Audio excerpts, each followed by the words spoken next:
ask you about kids. What you by kids, I mean young adults, really, and then into their 20s, trying to form their way through life. One of my favorite movie clips is Rocky Balboa, who's probably the non-intellectual version of Jordan Peterson in many ways, because he said this to his son. He was getting a bit spoiled and entitled and moaning about being Rocky's son and so on. And he says this to him. Let me tell you something you already know. The world ain't all sunshine and rainbows. It's a very mean and nasty place, and I don't care how tough you are, it will beat you to your knees and keep you there permanently if you let it. You, me, or nobody is gonna hit as hard as life. But it ain't about how hard you hit. It's about how hard you can get hit and keep moving forward. How much you can take and keep moving forward. That's how winning is done. Now, if you know what you're worth, now go out and get what you're worth. But you gotta be willing to take the hits and not pointing fingers saying you ain't where you want to be because of him or her or anybody. Cowards do that, and that ain't you. You're better than that. I love that speech. Yeah, it's good. What do you think of it? Well, that ethos was what lifted up Sylvester Stallone to stardom very rapidly with his first movie. And what do I think about that? I think that young people are literally dying for that message. I mean literally, they're so demoralized. It's just beyond belief. And so one of the things that's been painful about what I've been doing with my wife as we've traveled around the world for the last number of years is to see how desperate people are for an encouraging word. This idea that actually your life is defined not so much by success, because you're everyone's friend when you're successful, but by the knocks you inevitably are going to get, whether it's through losing loved ones, losing a job, losing a car, whatever it may be. You're going to get hit by blows in your life of differing magnitude. And I've always believed that how you deal with the downside of life really defines how you lead the rest of your life. Well, the clip is very interesting because it starts out with the admission that life is brutally difficult and sometimes unbearably brutally difficult. And you can see the progressives playing with that notion. It's warped into this sense of victimization, but it does reflect some understanding of the underlying tragic reality of life. And so it's good to get that right out on the table to begin with. Say, well, you're miserable, you have your reasons. And they might be deep reasons. But if you let the misery demoralize you and make you bitter and cynical and cowardly and make you withdraw, then, first of all, that's a failure in the highest sense on your part, and all it's going to do is make everything worse.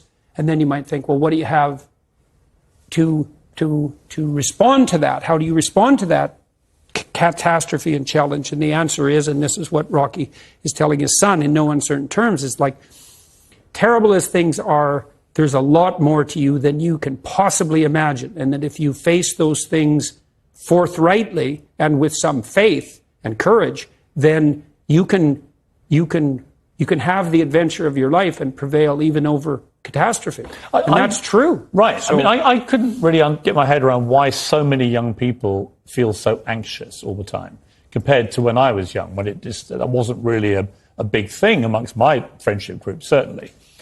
But I reckon it's two things. One, social media, the constant bombardment of other people having a great time or looking great, often the false imagery and having to live up to false ideals. But also a conversation I had with Dr. Phil in America, where his explanation for it was that he said, you've got to understand that social media means that young people now are being bombarded all day long and all night long with quite shocking imagery. And he gave an example. He said, when I was young, he said, if a crocodile ate somebody on a golf course in Florida, the chances are I would never have heard about it. It probably wouldn't have made the national news, probably wouldn't have even made the state news, and I wouldn't have heard about this incident. Now, it's quite likely that a video of the crocodile eating this person would be whipping its way around social media within half an hour. And young kids would be sharing it, disseminating it, and being exposed to this constant imagery all the time of quite unsettling and shocking imagery. What do you think of that theory? And I think that in itself was adding to a sense of everything's terrible. Well, I think it's a corollary of an information overload theory, right? I mean, one of the advantages to having to having the computational power we have is that everything is at your fingertips. And the disadvantage is that everything's in your face. And by everything, it might be 40 million pornographic images. Like, that's a lot.